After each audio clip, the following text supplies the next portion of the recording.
आम चूंडुनि लाइ सॼे मुल्क में मजमूई तौर 28,626 नामज़दगी फार्म जमा कराया विया।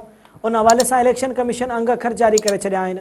इलेक्शन कमीशन मुताबिक़ क़ौमी असेंबली जे जनरल सीटनि लाइ 17,242 मर्द ऐं 471 औरत उम्मीदवारनि पंहिंजा नामज़दगी फार्म जमा कराया। केपी मां क़ौमी असेंबली लाइ 1,283 मर्द ऐं 39 औरत उम्मीदवार नामज़दगी कागज़ जमा कराया आहिनि। इस्लामाबाद में क़ौमी असेंबली लाइ 182 मर्द ऐं 26 औरत उम्मीदवारनि पंहिंजा नामज़दगी फार्म जमा कराया आहिनि। पंजाब में क़ौमी असेंबली लाइ 3,594 मर्द ऐं 277 औरत उम्मीदवारनि नामज़दगी फार्म जमा कराया। सिंध में क़ौमी लाइ 1,571 मर्द ऐं 110 औरत उम्मीदवारनि पंहिंजा नामज़दगी फार्म जमा कराए छॾिया आहिनि।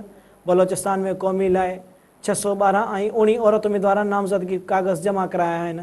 इलेक्शन कमीशन मूजिबि सॼे मुल्क अंदरि सूबाई असेंबलियुनि लाइ मजमूई तौर 17,774 मर्द ऐं 802 औरत उम्मीदवार नामज़दगी कागज़ जमा कराया। केपी असेंबली लाइ 3,349 मर्द ऐं 115 औरत उम्मीदवारनि पंहिंजा नामज़दगी फार्म जमा कराया आहिनि। पंजाब असेंबली लाइ 8,592 मर्द ऐं 437 औरत उम्मीदवारनि नामज़दगी फार्म जमा कराया। सिंध लाइ 4,060 मर्द ऐं 205 औरत उम्मीदवार नामज़दगी फार्म जमा कराया। बलोचिस्तान असेंबली लाइ 1,743 ऐं मर्द ऐं 45 औरत उम्मीदवार नामज़दगी फार्म जमा कराया आहिनि।